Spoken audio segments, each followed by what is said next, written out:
de ce mur entre les mbosistes et nous, la construction de ce mur entre tous les traîtres qui sont dans la partie sud, qui pérennisent le pouvoir de Sassou pour des petites miettes.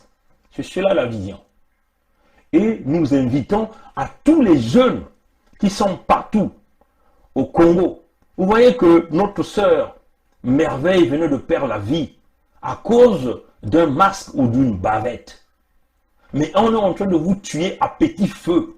Aujourd'hui, on a tué Merveille. Demain, ça peut être toi. Et c'est comme ça que ces gens-là sont en train d'opérer. Hein? Donc, il s'agit ici de chaque jeune qui se rend compte que nous faisons face à une génération qui a volé 30 000 milliards de notre argent. Donc, vous voyez, nos compatriotes, ils ont été arrêtés et amenés au commissariat. On peut aussi dire, ça peut aussi être aussi à la gendarmerie, c'est les mêmes réalités. C'est comme ça que la gendarmerie et la police fonctionnent. Quand ils arrêtent les gens dans les rues ou soit quelque part, on vous croise quelque part comme ça, on vous embarque pour rien. Je dis bien pour rien. Vous n'avez rien fait.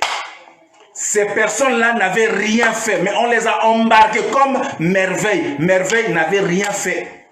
Merveille n'avait rien fait. J'ai même parlé avec un compatriote qui est en Caï là-bas. Il m'a dit, mais Merveille, c'est pas qu'elle n'avait pas son masque. Merveille avait son masque, sauf que le masque était en dessous du menton. Donc le masque était comme ça. Le masque de Merveille était comme ça. Vous comprenez? Le masque de Merveille était comme ça. Donc, pour un gendarme sérieux, il pouvait juste se rapprocher de Merveille et dire à Merveille, non, remonte ton masque. Merveille allait remonter son masque. Donc, si elle n'avait pas le masque comme ça, et même si elle n'avait pas le masque, est-ce que pour autant qu'elle mérite la mort? Dites-moi. Donc, on mérite la mort. Donc, le fait de ne pas avoir son masque, on doit automatiquement mériter la mort. J'aimerais que le général Paul-Victor Moigny vienne m'expliquer ici. Est-ce que la loi dit que le fait de ne pas avoir son masque, on mérite automatiquement la mort?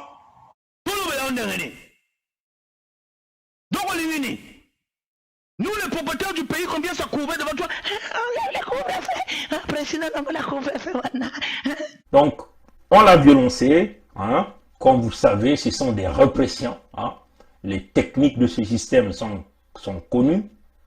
On vous fait du mal, on vous torture à mort, hein, et on cherche donc à se débarrasser de vous, comme d'ailleurs d'habitude. On cherche donc de se débarrasser de vous. Dans le contexte de Merveille, de mademoiselle Merveille Bazonzila, on l'a violencée parce qu'elle n'a pas porté de masque. Hein. C'est devenu, comment je peux qualifier ça? C'est devenu le prix à payer. La mort devient le prix à payer. Quand on ne porte pas le masque, c'est devenu le prix à payer dans le régime de Sassou. Ou déjà au niveau de la ville de Pointe-Noire, on nous fait état des miliciens de Sassou qui circulent dans les quartiers les plus reculés de la ville, menant des embuscades, des guet-apens pour des jeunes qui jouent au football dans le quartier ou des familles qui parlent, voilà des conversations, parce que chez nous en Afrique, c'est des voisins qui font les conversations, des jeunes sont assis le soir, parfois après le football, les petites causeries dans les ruelles du quartier. Donc ces gens-là mènent des guet-apens, des embuscades pour forcément attraper ces jeunes-là qui viennent tout de suite de finir de faire le sport ou qui sont en train de jouer au football pour les imposer de pouvoir payer des frais de 5 000 francs CFA ou plus que cela parce qu'ils n'ont pas porté de masque ou de bavette sur leur visage. Voyez, ces amis. Et ça se solde parfois par la mort de ces jeunes, donc des victimes, des jeunes du quartier bien portants, bonne santé. À la fin, ça se solde par des jeunes qui perdent la vie à cause de la brutalité imposée par le système Sassou. Et ça, c'est dans toutes les villes que ça se passe. Et ça se réalise, il y a mort d'hommes, mais personne n'est inquiété. Aucune enquête qui s'ensuit.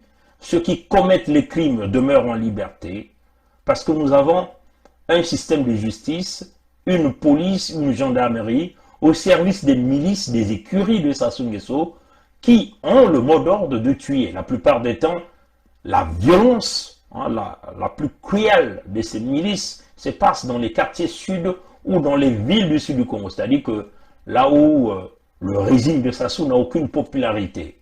Ouais, chers amis.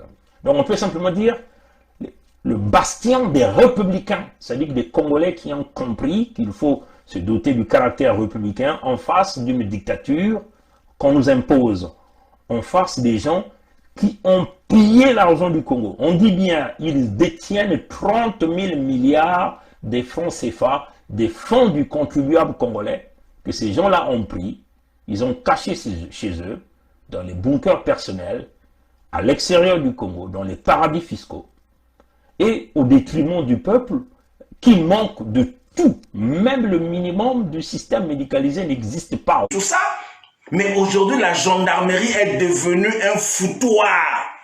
La gendarmerie est devenue un fourre-tout où il y a les bébés noirs, où il y a les criminels, il y a des idiots, il y a des incompétents, il y a aussi ce qu'on appelle les Yaka Noki Noki.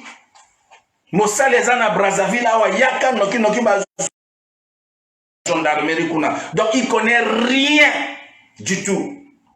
La seule formation qu'on leur donne, c'est la formation de courir, la formation de soulever, je ne sais pas moi, des fers. C'est la seule formation qu'on leur donne. Mais ils ne sont plus instruits. Les gendarmes d'aujourd'hui ne sont plus instruits. Ils ne sont plus instruits. Donc Merveille avait son badge comme ça. Est-ce que pour autant qu'elle devait mériter la mort? Mes chers amis,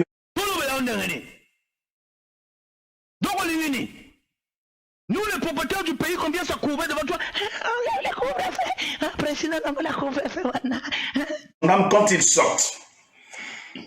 quand ils sortent du commissariat ou de la gendarmerie, c'est comme si ils partaient à la chasse. C'est comme ça. C'est comme s'ils partaient à la chasse. Ils arrivent quelque part, dès qu'ils vous trouvent quelque part, là, ça peut être dans un arrêt de bus, ça peut être dans un coin de la rue, ça peut être même devant votre parcelle. Et même quand vous allez fouiller pour rentrer dans votre maison, dans vos maisons, ils vont vous poursuivre jusqu'à l'intérieur de la maison. Ils vont aller vous prendre manu militari et vous embarquer dans la BJ. Et après, dès qu'ils vous emmènent là-bas au commissariat ou à la gendarmerie, maintenant c'est des amendes. Oh non, on les a trouvés, là c'était des attroupements, oh non, ils étaient en train de se battre, oh non, les autres ont fui et tout ça, bon, ce sont des bandits, ce sont des voleurs. On vous colle des motifs qui ne tiennent même pas. Donc vous êtes vous-même ébahi, vous êtes étonné de voir que le gendarme ou le policier est en train de mentir devant vous. Comme l'audio que nous venons d'entendre là de cette fille-là, qui était étonnée de voir le policier en train de mentir. Il les arrêtait devant Ebina. À côté, il y a l'arrêt de bus. Il les arrêtait devant Ebina. Mais arrivé là-bas, le policier dit au commissaire que non, je les ai arrêtés dans les maisons. Les maisons comment on appelle, les logements sociaux là, qui sont juste en face des Bina là, en Pila là. Oh non, je les ai arrêtés là-bas. Mes chers compatriotes, c'est comme ça. Et ces filles qu'on avait arrêtées, ils n'avaient pas la parole. Donc le commissaire n'a pas voulu les entendre. Le commissaire a dit, bon, payez 12 000 francs avant de partir, 12 000 à chacun. Et puis on vous libère. Voilà comment la police et la gendarmerie se comportent. Voilà comment la police et la gendarmerie se comportent. Tu vois, vous voyez, c'est comme ça qu'ils se comportent, mes chers amis, mes chers compatriotes. Et donc, on commence déjà à les intimider, parce que quand vous arrivez au commissariat, quand vous arrivez à la gendarmerie, On commence déjà à vous intimider. Donc ne tenez jamais des langages du genre à leur tenir tête. Lorsque vous allez commencer à les contredire, ils vont dire, donc toi tu veux contredire la police, tu veux contredire la gendarmerie, bon, placez-le là-bas. C'est comme ça que ça fonctionne, donc des intimidations. Une fois que vous êtes intimidé, si vous avez l'argent, qu'est-ce que vous allez faire? Vous êtes obligé de donner. C'est comme ça que nos populations sont terrorisées. C'est comme ça que nos populations sont, je ne sais pas comment dire ça, il me faut trouver encore des mots plus que le mot terrorisme. Vous comprenez mes chers amis? C'est triste. Mais les policiers et les gendarmes se comportent ainsi. Pourquoi? Mais parce que celui qui est à la tête de notre nation, c'est un voyou. Parce que celui qui est à la tête de notre nation, c'est un criminel. Les policiers et les gendarmes sont devenus corrompus. Pourquoi? Mais parce que celui qui est à la tête de notre nation est corrompu.